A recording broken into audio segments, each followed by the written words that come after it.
Welcome back, friends, to the Mystic Syndicate. I am Brian, your host, and this evening we're going to break into our World Building 101, Episode 2, Deities and Demigods. So tonight we're going to be just talking about the mythology of your new world. We might get into creation myths, and we're going to talk about the different types of gods. And I'll take questions, so make sure if you have any questions, feel free to leave them in the comments section below. Everything I talk about this evening is going to be in the description notes, so do not worry. You don't have to take notes for this. Everything has already been done for you, and you can pull from this later when you're putting together your world. All right, so let's go ahead and get started. We may be joined by some of the drunkards and dragons this evening. Don't know, they may jump in. Hopefully, if they do, that's great. You may see them in chat. Feel free to interact with them, ask them questions, and we're going to just dive right into it and see what happens next. Ooh, all right, I hope everybody's having a good day. Mine was busy, but now I'm happy to be here talking about Dungeons & Dragons, Pathfinder, and other role-playing games. All right, so in a fantasy role-playing game world, gods and goddesses, deities and demigods, are often categorized by their domains, roles, or aspects of existences that they govern. So below, I've put together a comprehensive list of common types of deities that you may encounter, that you may also want to use for your new world. Drawing from archetypes found in various fantasy settings. So the beautiful thing about this is if you don't hear one that you're used to, or there's one that you've created, continue to still use those. Don't think that my list is the end-all be-all. So let's talk about creation gods and goddesses. These are like one of my favorite types of deities. These are deities that are responsible for creating the world as it is. It could also be used to create your entire universe or just even life itself. Some of these are gods of creation, gods of origin, or primordial forces. These primordial forces are the ones that actually create the gods themselves. I know that I believe in one mythological genre, you have darkness and light, and they came together, and as they came together, it spawned the gods.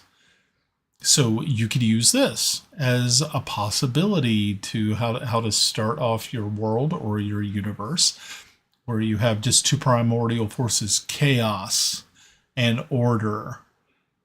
And between those two, they were able to form the gods. Not a bad start. So a lot of the traits that you'll find of these creation gods and goddesses, very ancient, usually extremely ancient, all powerful. They can be distant, like their followers do. They continue to worship them. But there's not really a lot of interaction between the creator gods and goddesses and their worshippers. You're not going to find a lot of creative or creator gods, especially primordials, are not going to be walking around on your planet hanging out with the followers. So you can take that as it is. The next set are gods of war, gods and goddesses of war. So you have deities of battle, strategy, courage, or conquest. These are very interesting. You can use these for pretty much any setting. So you have gods of valor, gods of bloodshed. More blood for the blood god, things of that nature, or martial prowess. Traits that you'll find of these gods are often depicted as warriors, inspiring heroes, or leading armies.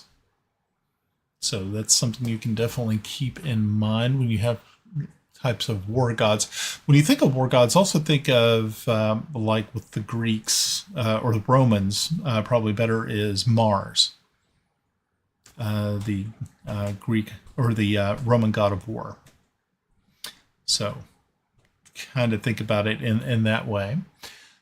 The next set, you have nature gods and goddesses. So deities of the natural world, including forest, animals, weather, or seasons. Examples of these types of gods are harvest, storms, and the wilderness. One particular one that I really like is from the Finnish mythological pantheon is Maliki, or Myliki, and she is the goddess of the forest.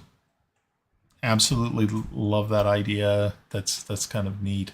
I think another one of an elvish pantheon is Alona, and I think she is like a goddess of the hunt, or something like that. I can't remember. I know she has a bow that she uses. So the next type are the knowledge, wisdom gods and goddesses. So you have deities of learning, secrets, magic, or prophecy. Examples are gods of arcane powers, libraries, or foresight. So you can also plug those in. I think Ouijas is a goddess of magic. You can definitely check her out and see what her. I think also, I don't know if she is or not, but I think the Raven Queen would also probably fall under this. Maybe she might fall under death and underworld gods and goddesses, but that's just a thought I had. So, these knowledge and wisdom gods in Earth historical. I'm trying to think one that would probably would be Odin's wife, Freya. I believe would be considered a wisdom goddess, because she does hold knowledge and wisdom and things like that, and so that's one that you could kind of think about, and be like, oh, okay, so she's kind of a lot like, or he's a lot like this one particular. The next ones are death and underworld gods and goddesses. So deities governing death, the afterlife, or the underworld. Sort of like Anubis for the Egyptians. So you can definitely think about that. Gods of necromancy, judgment, or souls. So maybe a god or goddess that collects souls. Like in kind of in the book On a Pale Horse, where you have Thanatos, who is actually the personification of death. You could use that as kind of like, even though he wasn't a god or a goddess in that book series by Piers Anthony, you could use that, and maybe Death himself is a god. Why not? I mean, this kind of works, and it could be something you could grasp onto and use in your world. So they can be neutral, so they're like maybe they're guiding souls, or they may be benevolent, or malevolent, causing death, often feared.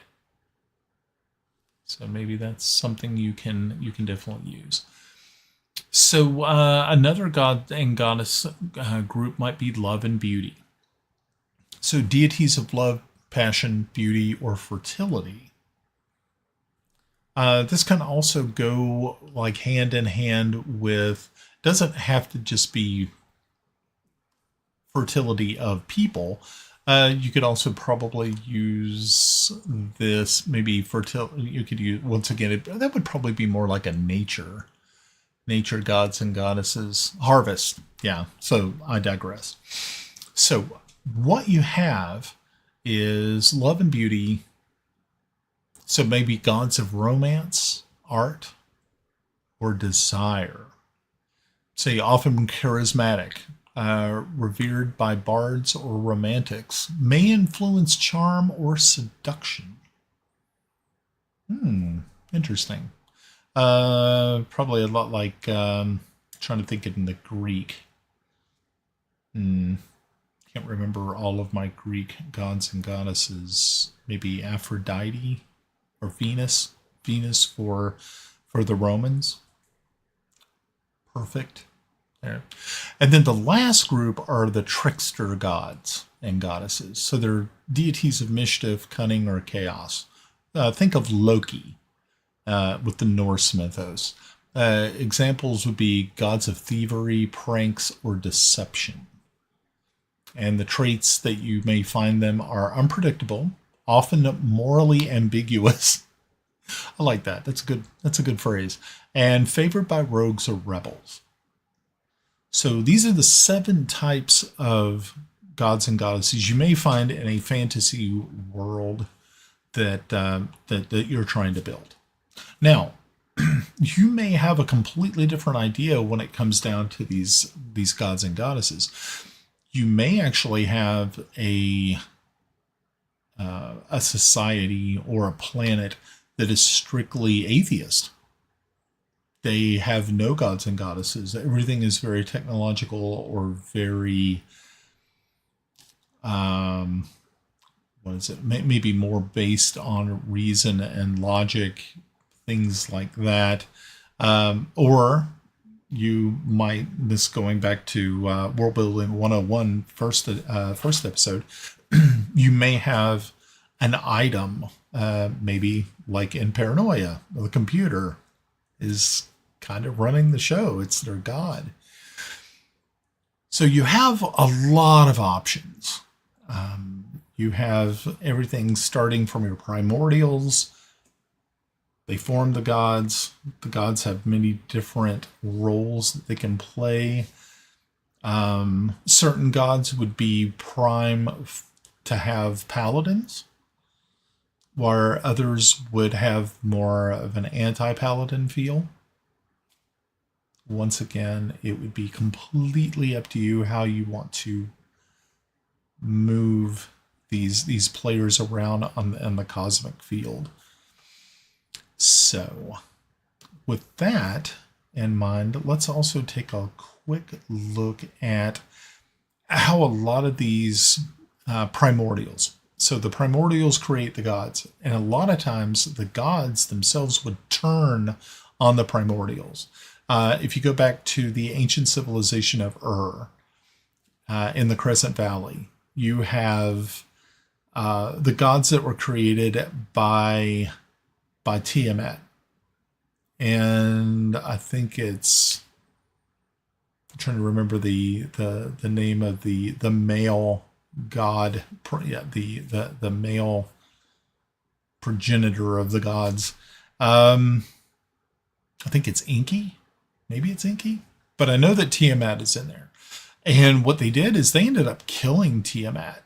And when they killed Tiamat, they took what was left of Tiamat and turned it into things on the earth. A lot like how Odin and Vili and V killed Ymir and used his body to create the earth. So it's very, very similar. I may be mistaken.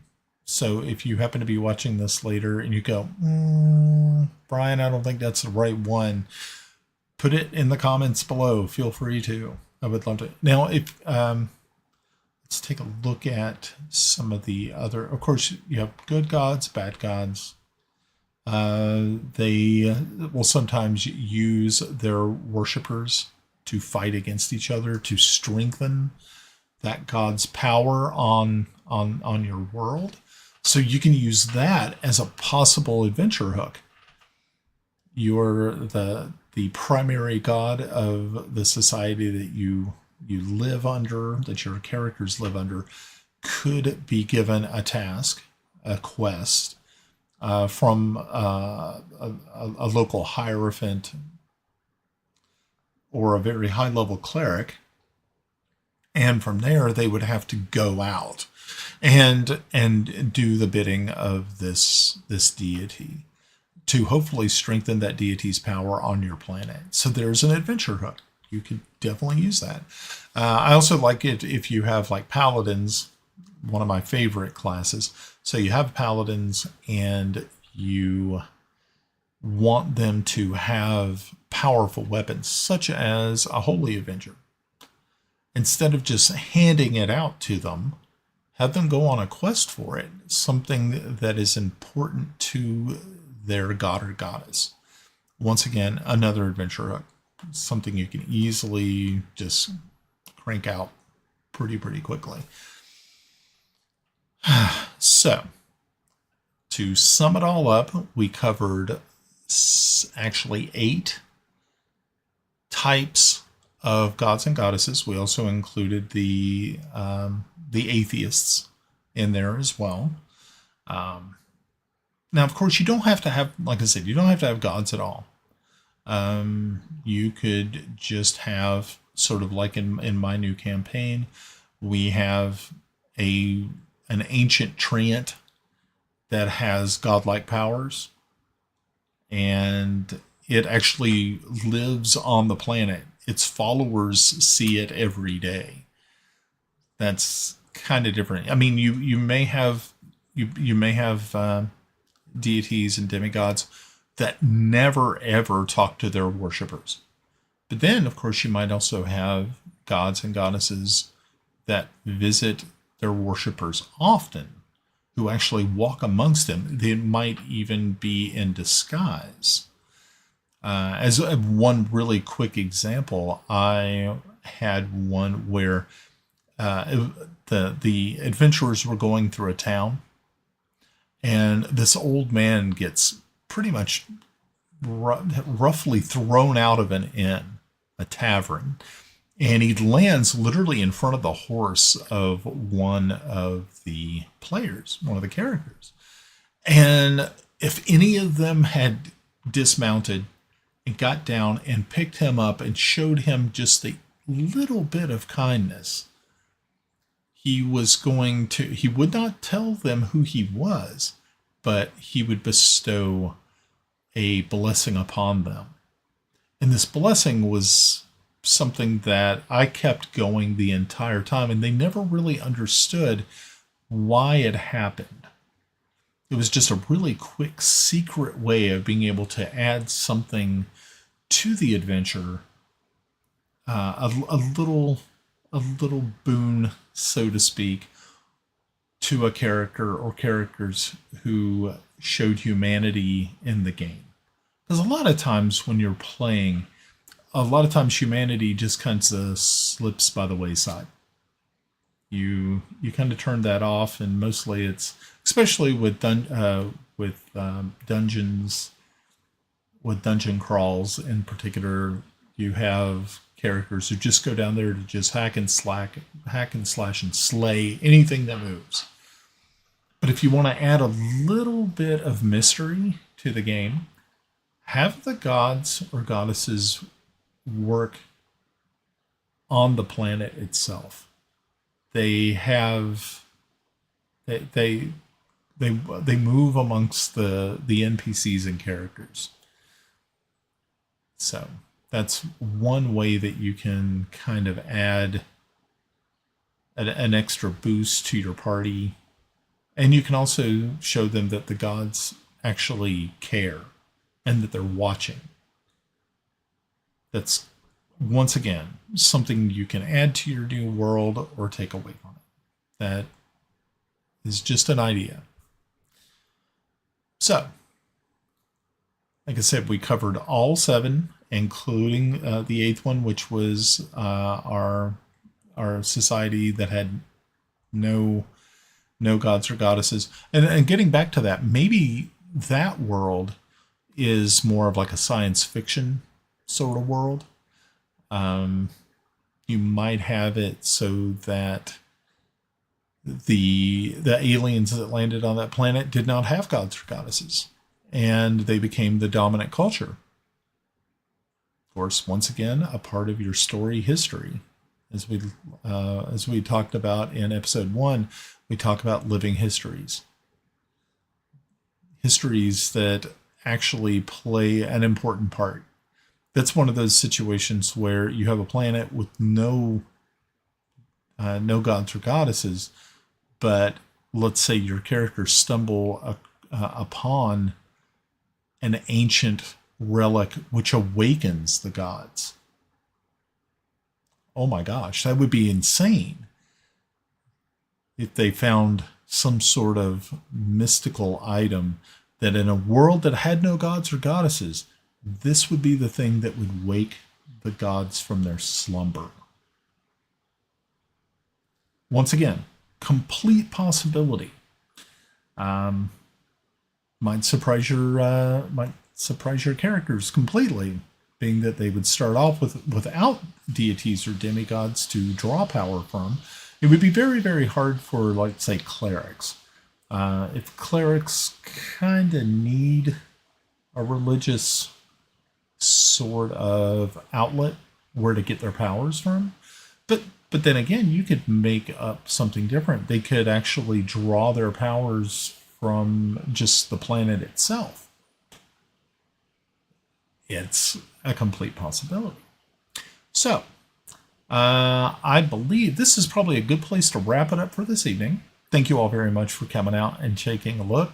If you have any questions, make sure to drop them in the comment section below. Give us a thumbs up if you like what you saw. If I helped you in any way, help put deities and demigods onto your planet, let me know. I'd love to hear about it. And also, feel free to share your stories about the worlds that you're creating. I think it's nice to be able to share things every once in a while. You can reach me on Facebook at TM Syndicate. You can also check us out on YouTube over at The Mystic Syndicate. Just type in The Mystic Syndicate and you should be able to find us. You can find us over on, well, we're not as much on Twitch anymore, unfortunately. But you can also find us on X. You can find me at, I think it's like at TM Send. Yes, that's the podcast website. We do have a podcast. So if you get onto Spotify or iTunes, just head over and take a look for The Mystic Syndicate. There is at least, I believe, one campaign on there now. There's some other filler stuff, so make sure to check that out too. We appreciate any feedback. And so good world building, everybody. Have a good night.